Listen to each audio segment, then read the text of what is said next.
Muy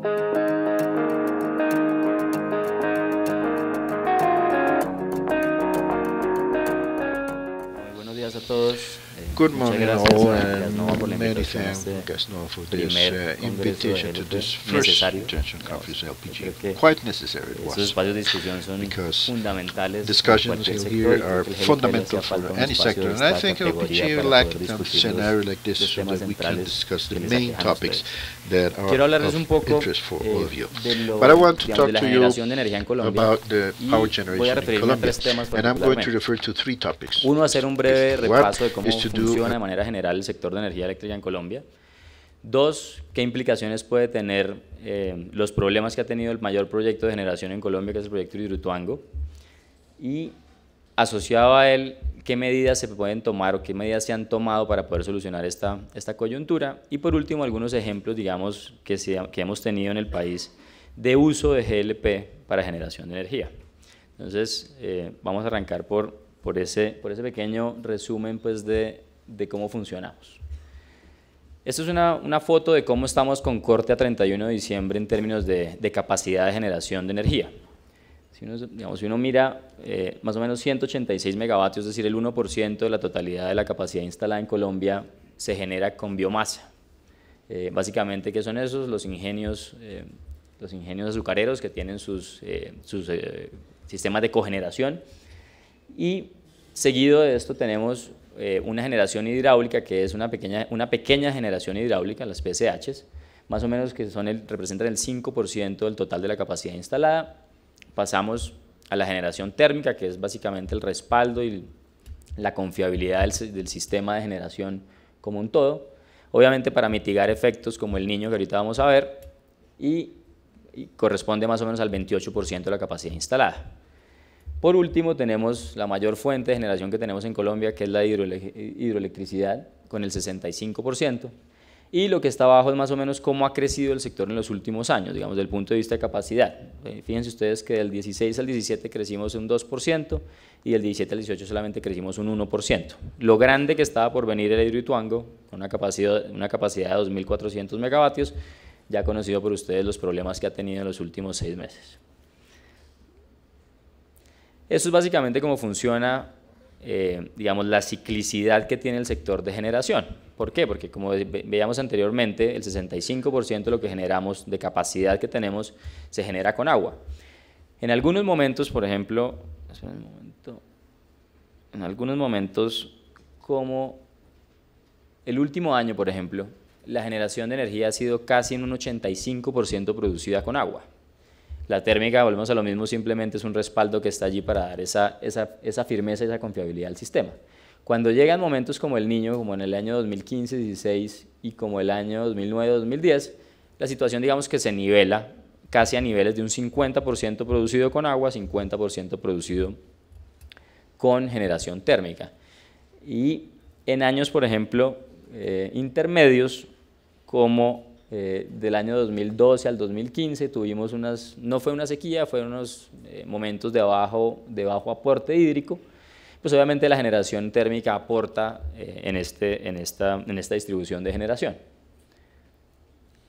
Esta es básicamente una foto muy rápida de cómo ha sido la generación por fuente ya térmica. Como se pueden dar cuenta, digamos, lo que más participa es el gas natural, seguido por el carbón y en una muy pequeña escala los combustibles líquidos, básicamente diésel y fuel número 6 o crudos pesados que se utilizan en algunas plantas. Desde el punto de vista de consumo como tal, pues las térmicas en los últimos 6 meses consumieron más o menos el 17% del total de la demanda nacional. Esos son más o menos unos 171 gigabtu día, y seguido, como veíamos, de carbón. Carbón, el consumo fue más o menos promedio mensual unos 141.000 toneladas, y ese es más o menos como el comportamiento. Tuvimos algunos meses, digamos, donde se generó un poco más, como fue el mes de febrero. Básicamente, ¿por qué? Porque en ese mes las líneas que van del interior hacia la costa tuvieron unas afectaciones por unos atentados por parte del ELN, y obviamente la generación térmica en la costa tuvo que producir un poco más de energía. Por último, los combustibles líquidos se consumen más o menos unos 11.000 barriles mes. Esto obviamente en momentos de niño, por ejemplo en el 15-16, cuando teníamos una estrechez de gas bastante considerable, el consumo fue mucho más alto. Llegó a ser casi el mismo consumo que se tiene normalmente en el país en un mes. Se estaba consumiendo la misma cantidad por parte de los agentes térmicos, y obviamente eso estresa cualquier sistema de suministro, digámoslo así, desde el punto de vista de logística. Esta es un poco, digamos, una foto de cómo ha evolucionado la demanda y cómo la UBME proyecta esta demanda hacia adelante. Después del niño del 15-16 tuvimos una época en la cual la demanda se comportó por debajo de las expectativas que teníamos de crecimiento. Básicamente hay varias razones allí, digamos, políticas que se dieron de incentivo en el ahorro, dado, digamos, la estrechez que tuvimos durante el niño. Una de las formas de mitigarlo fue dando incentivos para que los usuarios no consumieran tanta energía en los momentos críticos. Y ya, digamos, en los últimos meses, más o menos desde mayo de este año, ya ve uno que comienza a meterse, pasando el escenario medio de proyección pasando el escenario bajo hacia un escenario medio de proyección. Entonces está un poco repuntando el consumo de energía en el país. Ahora, la situación de Ituango pues es una situación desafortunada. El proyecto tenía fecha de entrada en noviembre de este año, y la energía que iba a producir desde el punto de vista de energía firme pues representaba casi un 8% del total de la energía firme del país. En ese orden de ideas, pues obviamente el proyecto hoy en día no tenemos certeza de cuándo va efectivamente a entrar. Entonces se han tomado una serie de medidas que las vamos a explicar rápidamente, precisamente como para mitigar el efecto. Lo primero, mostrarles que esta franja verde es la energía firme que tiene el sistema hoy con todas las plantas existentes instaladas en el país. La línea naranja muestra la demanda proyectada de la UBME, y esta franja azul es básicamente lo que aportaba Hidroituango en esa firmeza, en esa seguridad. Entonces, antes de Hidroituango, digamos, con el proyecto andando y con la expectativa de entrar en noviembre, el sector estaba tranquilo porque suponíamos que más o menos se iban a presentar algún déficit más o menos en el año 25-26. Lo que hace Hidroituango es generar un problema, y es si uno elimina esta franja azul, comienza a ver que ya las necesidades se dan en el año 21-22 con este primer hueco. Entonces, eso es lo que busca atacar el gobierno desde el punto de vista de tener claridad cómo vamos a hacer si Ituango no llega a entrar, cómo vamos a hacer para poder atender la demanda nacional con este posible faltante. Y para eso, digamos que se generó una serie de incentivos, los voy a explicar rápidamente. Uno, anunció una subasta de reconfiguración porque para los años, como vimos en la gráfica anterior, para los primeros años, el 18 y 19, tenemos un exceso de energía firme con las plantas existentes.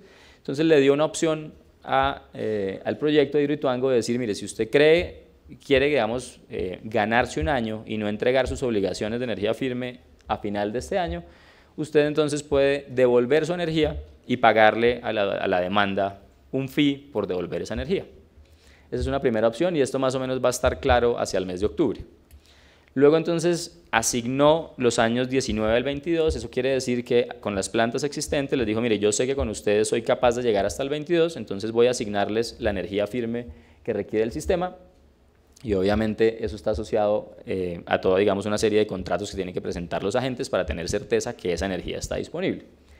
Y por último, ya como vimos, para tapar ese hueco que se abre en el 22, convoca una subasta de cargo por confiabilidad, la cual se abre ahorita el 28 de septiembre con una declaración de interés por parte de los agentes interesados, y la subasta está cerrando, o se está ejecutando la subasta más bien, el 24 de enero del próximo año. Es un tiempo más o menos corto, pero pues la fugia es precisamente tener claridad de cómo se va a solucionar el problema. Entonces, ¿qué se requiere? Pues 4 elementos. Uno, pues es necesario incorporar nueva energía firme al sistema, eso está clarísimo. Si Ituango no va, y esa es la incertidumbre que tenemos hoy, si el proyecto no va, si va a tener un retraso de 1 año, de 2 años, de 3 años, de 4 años, eso es lo que no sabemos, pues se requiere nueva capacidad de generación. Y obviamente en una ventana de tiempo de 4 años, pues digamos, los sospechosos para llegar a hacer esos proyectos pues son proyectos de plantas térmicas, a carbón, a gas, incluso a GLP si es necesario. Las medidas que ha tomado la CREC creo que son las adecuadas, porque digamos, lo que nos pasó fue básicamente que teníamos todos los huevos en la misma canasta y la canasta lamentablemente pues, tuvo su problema. Ahora lo que quiere hacer la CREC es precisamente tratar de diversificar ese riesgo, incorporar nueva capacidad. Los incentivos, digamos, están alineados y deben estar alineados. Eso quiere decir, la CREC también dio un incentivo para aquellas plantas que quieran entrar antes y logren entrar antes del año 2022, porque esos años 21, 22 y 2021, la situación está estrecha, digamos, no es que estemos holgados en energía firme, entonces la CREC se da cuenta de ese problema y lo que dice es, mire, yo voy a darles un incentivo a todas aquellas plantas que quieran entrar antes al sistema y les voy a reconocer el cargo por confiabilidad y a pagarles un fee adicional por entrar antes. Sin embargo, digamos que hay algunas señales que son encontradas y las vamos a explicar un poquito más, y es, uno, ¿qué pasa si efectivamente Ituango entra y cuándo entra? Desde el punto de vista de capacidad, es una central bastante grande, de 2.400 megas. Dos, la subasta de fuentes no convencionales de energía renovable. A la par de esta subasta de cargo por confiabilidad se está haciendo una subasta para nueva capacidad basada en un 100% en energía renovable, eólica y solar. Entonces, es nueva capacidad también que va a entrar. Entonces, ¿cómo juega estos dos elementos de incertidumbre? Y, pues, si efectivamente se va a dar una discusión sobre mercados de carbono o no y cómo va a ser esos mecanismos de mitigación desde el punto de vista de creación de mercados de carbono. Desde el lado, digamos, de fuentes no convencionales, pues lo primero es decir que ellas no son las más adecuadas para darle firmeza al sistema. Precisamente NREL, que es la National Renewable Energy Laboratory, lo que ha dicho es, mire, estas plantas tienen varios problemas. Uno es pues, que tienen un bajo factor de plantas, eso quiere decir que si yo tengo una capacidad instalada de 100 más o menos, si yo soy un eólico puedo estar generando el 25% del tiempo, si yo soy un solar puedo estar generando el 15% del tiempo. Entonces, si yo quiero llenar un hueco de energía firme, me toca instalarme casi 5 veces en solar para poder tapar un hueco como el de Ituango. Entonces, pues eso no hace mucho sentido. Lo segundo es la variabilidad, pues obviamente la variabilidad depende mucho de qué tanto viento y el flujo de viento, y obviamente el flujo, pues el tema solar, pues depende de si hay radiación o no hay radiación. El tercero, pues obviamente esto genera incertidumbre dentro del sistema y tienen que haber plantas disponibles todo el tiempo para poder mitigar esta variabilidad. El otro tema es la especificidad en la ubicación. Lamentablemente, digamos, nuestro sistema está diseñado, o los sistemas están diseñados donde están las fuentes de generación, pero no necesariamente cruzan con las fuentes donde hay mayor recurso eólico, donde hay mayor recurso solar. Caso, por ejemplo, La Guajira. La Guajira tiene un muy buen potencial, pero ahí no está la demanda. Ahí no está la demanda de energía. Entonces, a la UCME le ha tocado pensar cómo hacer para tener redes y para tener duplicidad en redes y generar las redes suficientes para poder llevar esa energía a los centros de consumo. Y un tema más técnico que es la sincronía, que básicamente genera ciertas distorsiones en la operatividad ya del sistema como un todo.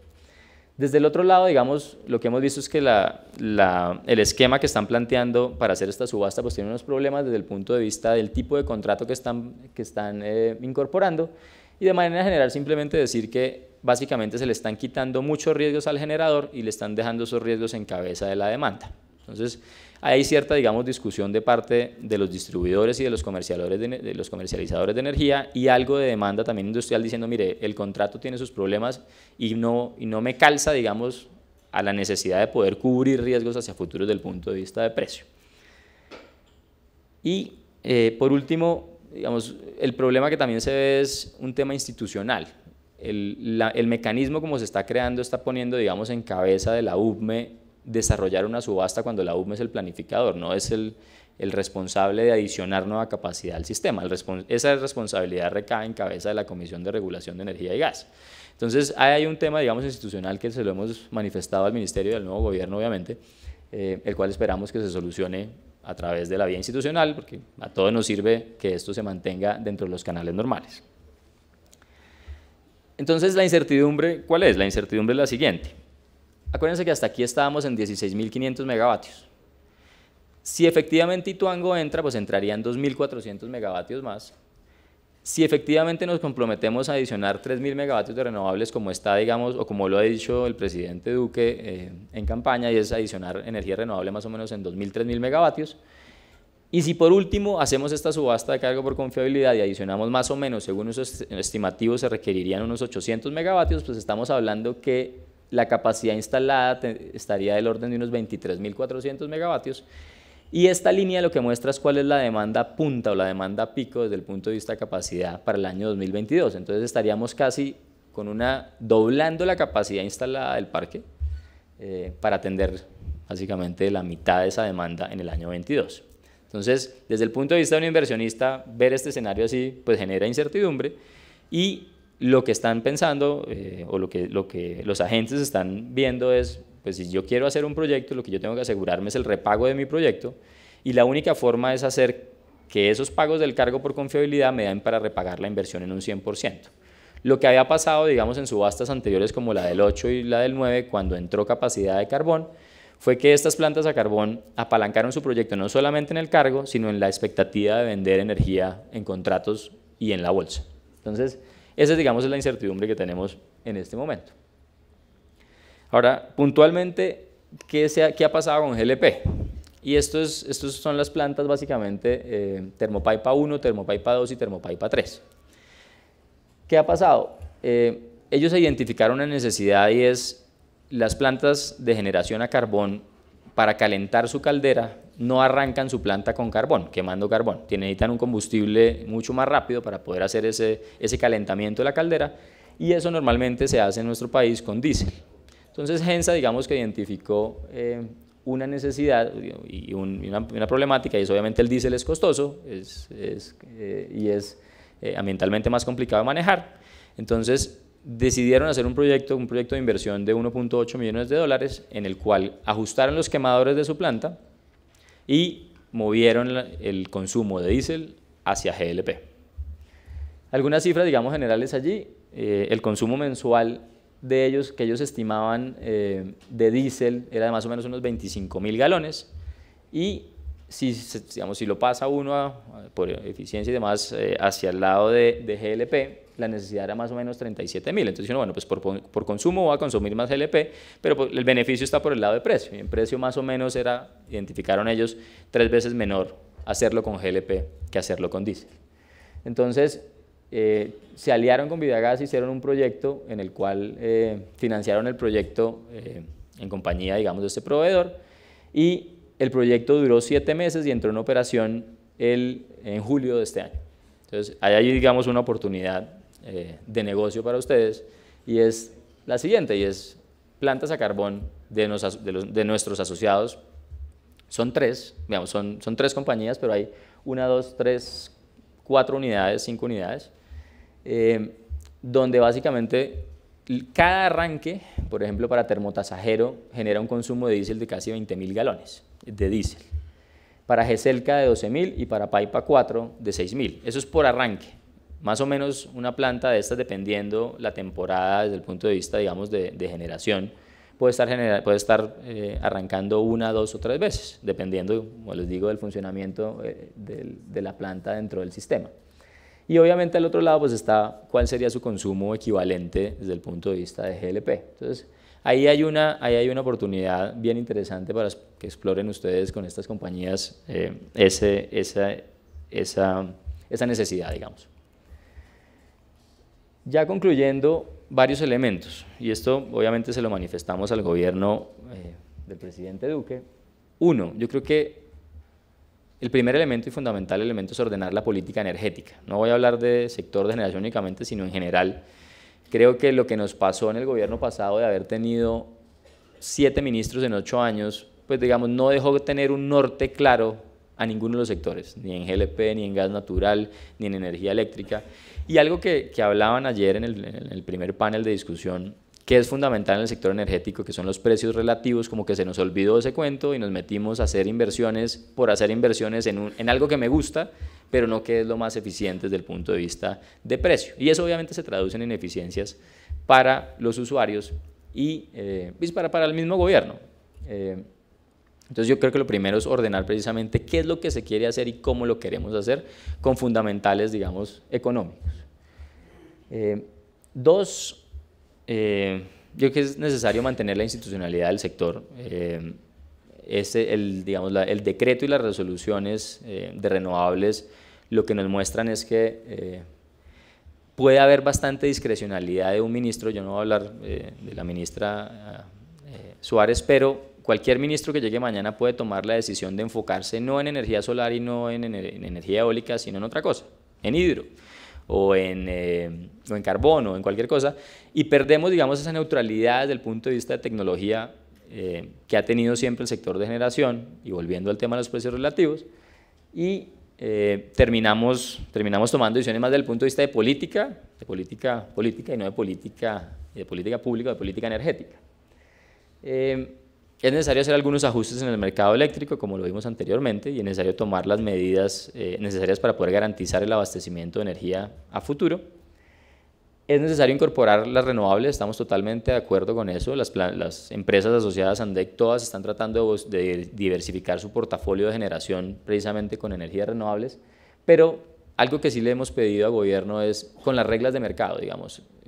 La Agencia Internacional de Energía en algún momento dijo, mire, las políticas particulares de incentivo hacia una tecnología específica terminan siendo no necesariamente lo más eficiente. Y se evidencia, digamos, en países europeos, se evidenció en España, se evidenció en Alemania, donde puede que el componente de generación disminuya desde el punto de vista de precio, pero el usuario final termina pagando una cantidad de sobrecostos y de costos ocultos que no hemos terminado de identificar en nuestro mercado. Y un elemento final, ya como mensaje para ustedes, es que yo creo que el GLP tiene un espacio en escalas medianas, digamos en escalas medianas de generación, no solamente en las zonas no interconectadas, donde efectivamente hay unas ventajas desde el punto de vista de transporte y desde el punto de vista de facilidad de poder mover el GLP en lugar de mover diésel para generación en las zonas no interconectadas, sino también dentro del mercado de energía. Y creo que una gran oportunidad, digamos, de negocio para ustedes es la subasta que viene para aumentar la capacidad de generación y lo que vimos, digamos, de cambiar ese consumo de diésel por GLP en el calentamiento de las calderas de carbón. Eso es lo que quería contarles. Nuevamente, muchas gracias por su atención, muy amables.